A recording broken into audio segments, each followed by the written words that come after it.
Hello and welcome to this summer's final episode of Fundamental Fridays. We hope you've enjoyed the series. Be sure to check out all of the fundamentals clinics that'll be at PASIC 2024, and we'll be back with more videos next summer.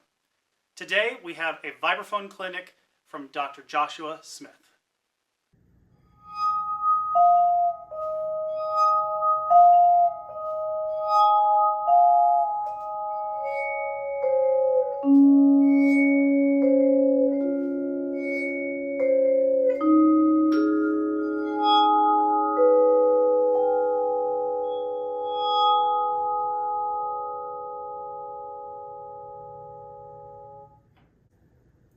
Hi, this is Josh Smith. I'm here to talk to you about vibraphone performance techniques.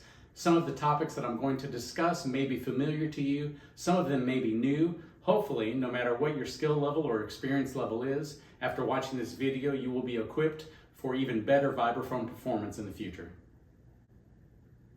So I want to start off talking about pedaling.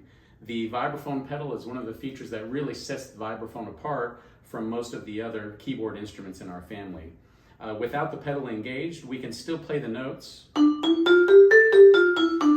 but with the pedal down, we can have those notes ring and sustain a lot longer.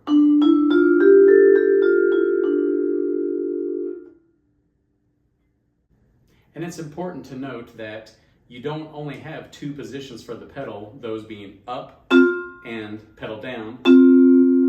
You also can vary the pedal, the amount of pressure that touches the bars as you're playing, and get different effects. So here's a passage with no pedal engaged. You can do sort of a slight pedal or a half pedal that gives a little bit more body and length to those notes. And then you can also full pedal. And anywhere in between. Really, it's up to the artist's preference as far as how they want to shape their sound and deliver that sonic material to the audience. Another aspect about pedaling is the timing of the pedal.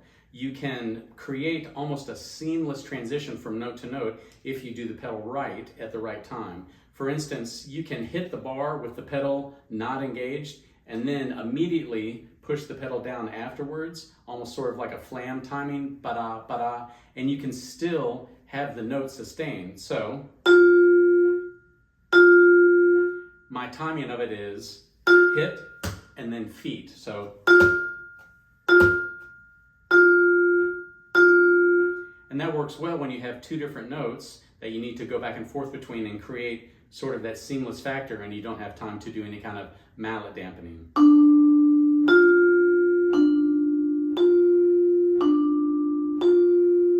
So I'm thinking about lifting up the pedal almost at the exact time that I strike the bar, and then immediately push the pedal back down.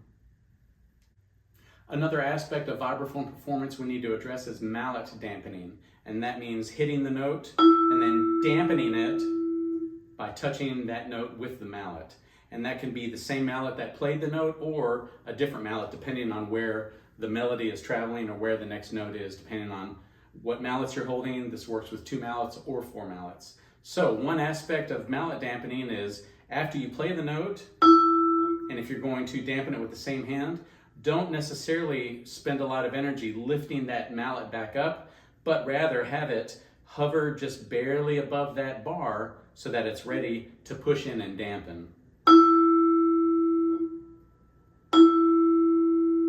What you want to avoid is getting ready to dampen it with a mallet pretty far away, because that could possibly give you that contact sound we don't want. We want it to be very stealth-like when we dampen. You don't want to do it this way. You want it to be more like this. That way, if you're transitioning from note to note, it'll be seamless.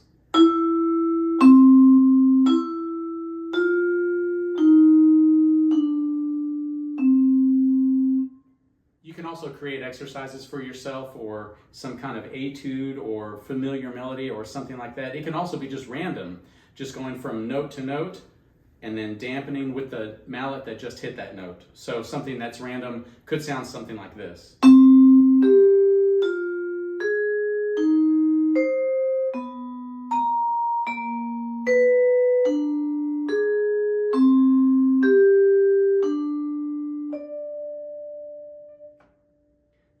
also play sort of a game of follow the leader. Let's say I'm doing a C major scale with my right hand,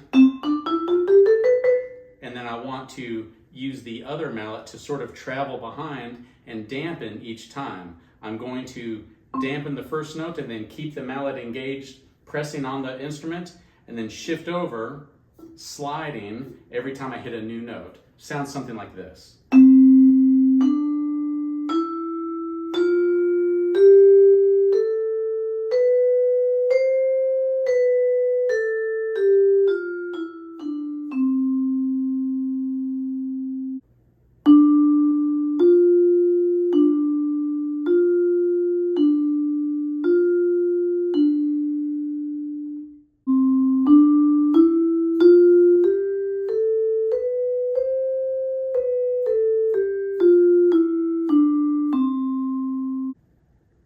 The next performance technique I want to talk about is bowing. Bowing is probably one of those extended performance techniques that percussionists may be more familiar with than other aspects that I'm going to talk about today. With bowing, I take bass bows. I chose the German bows that have a little bit more space in between here. When I play Morning Dove Sonnet, which is what I played at the opening of this video, I hold it in kind of a Stevens grip, so I need that extra room for my fingers. I've seen percussionists use all kinds of different bows, whether those are small Suzuki bows or quarter size bows or violin bows. Whatever works for you, that's the one that you should use. I have just gotten used to using these bass bows. The rosin that I use is a Nyman rosin. There are lots of people that use sort of a standard Pops rosin that comes in that red bucket. I have found that this Nyman rosin, even though it is a little bit more expensive, it works a lot better because it's stickier, has that extra tack, and gives that extra sort of grab that we need on our percussion instruments as opposed to the sensitive string instruments that string players use. With the rosin, I always try to rosin the same direction. I start at the frog and go to the tip. When I tighten up my bows, I also have the screw pretty tight, almost so tight that the bow looks like a long rectangle. This is probably a lot tighter than a string player would use, but our instruments react differently and we interact with them in a different kind of a manner. I feel that we have to sort of dig in a little bit harder and be a little bit more aggressive with our bowing to get our instruments to sound the right way. So I'll always rosin the bow in the same direction like that. I usually do a lot extra at the frog and at the tip because most of the time that's where we can initiate the sequence of bowing. We also are able to push in a little bit harder because there's less play or give between the hairs and the bow at the frog and at the tip. So that's just something that really works for me. When you're bowing, whether it's a vibraphone or a cymbal or anything else, you want to make sure that you're going to initiate that vibration as quickly and efficiently as possible. And I have found that putting the bow at a 90-degree angle is going to give the best immediate response from the instrument. Yes, it is possible to get sounds coming at the instrument with this kind of an angle, maybe a 45-degree angle in relation to the bar and the bow. But almost 100% of the time it's going to work best if you approach it at a 90% angle. I'll start at the tip here and I'll push in. I'm pushing pretty hard just to initiate those vibrations. Once the vibraphone bar has started to vibrate, you don't have to continue to press in really hard. I was barely pressing in at the very end there, almost just like fluttering and flying over it. And it's still exciting the bar in a way that it'll continue to ring. Another aspect that I talk about a lot is the direction of the bow. With vibraphone in particular, it is possible to get a sound going up versus going down. I always go down. If I can ever help it, I always try to choose to go down because I've been in situations before and I've seen other people in situations before when they bow up, the pressure of the bow lifts that bar off of the support posts and you don't want that in a performance. it's not happening now, but I have seen it happen, and it always ends up being a disaster. So for me, and my advice to you, is to always try to bow down towards the floor whenever possible.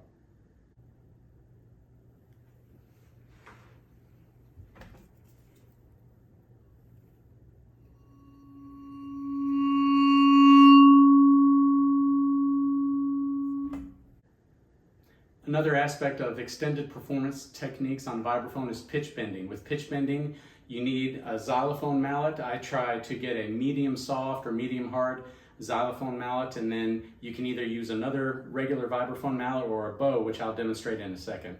With pitch bending is you're touching the bar and adding mass to the bar and pushing into the bar so that the pitch goes down or descends.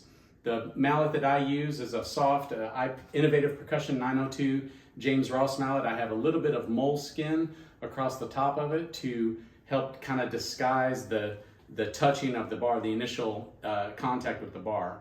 To do an effective pitch bend, you need to place the xylophone mallet at the nodal point or the suspension area in the bar. The bar will continue to ring in that way. After you play the bar or strike the bar, push the xylophone mallet into the bar and helping the pitch to bend down.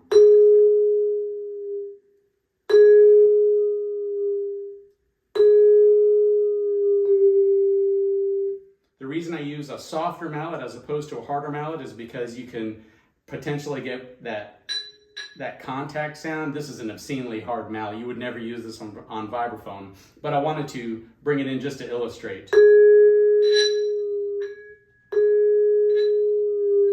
As softly as I try to put that on there, there's still going to be a little bit of that tick contact sound. But you don't get that when you use the softer vibraphone or the softer xylophone mallet with the moleskin. I can touch it and roll it down to the exposed part, and then we're good to go.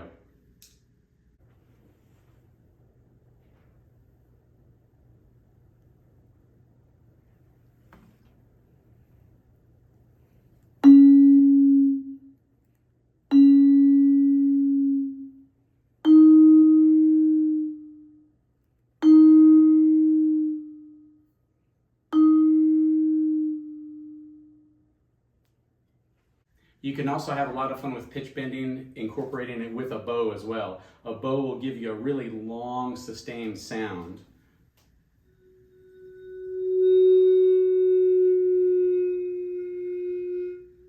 Which you'll need if you want that pitch bend or that effect to last a really long time. Once you start pushing the xylophone mallet into the bar, it's touching the bar and it's going to inhibit the vibrations, and so it's going to dampen things. In Morning Dove Sonnet, there is a section where the performer is required to push the mallet from one nodal point across the center and back to the other nodal point. So the pitch will dip down and then come back to normal.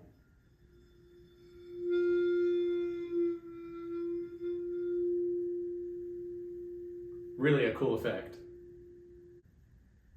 Another aspect of extended performance techniques on the vibraphone is getting harmonics from the bars. If any of you have ever played with guitar or another string instrument, you know that if you lightly press the string about the halfway point and then pluck it, you will get a sound that is 1 octave higher. With vibraphone, doing kind of the same technique, you get a sound that is 2 octaves higher.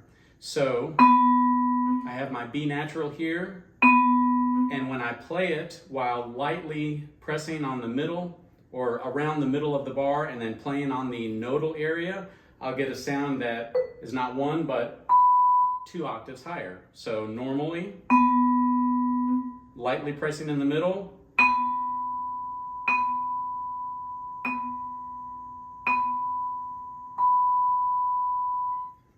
in Christopher Dean's piece, The Apocryphal Still Life, the performer is required to play with one-hand harmonics, play with 2 mallets in one hand, 1 mallet starting at the nodal area,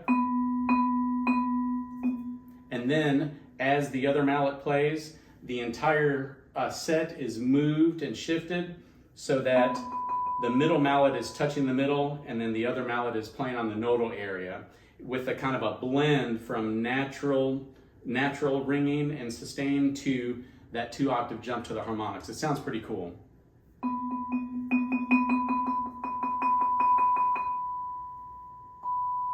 And you get that 2-octave higher harmonic. Really a great effect. Another way to achieve harmonics is through a bow. With a bow you can use your finger, or I have even seen people use a mallet. So bowing the note.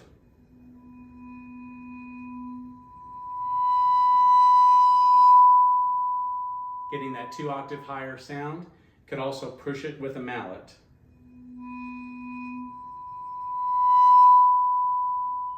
And again, I'm not pushing very hard, I'm barely touching it, I'm just sort of making contact with it in effort to get it to vibrate a little bit differently.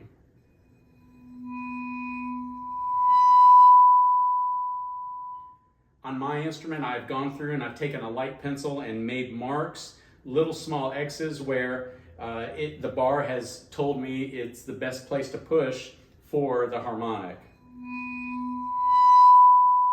Every bar is different, and you just have to spend a little bit of time with your instrument to make sure you've figured out all of its intricacies and personality.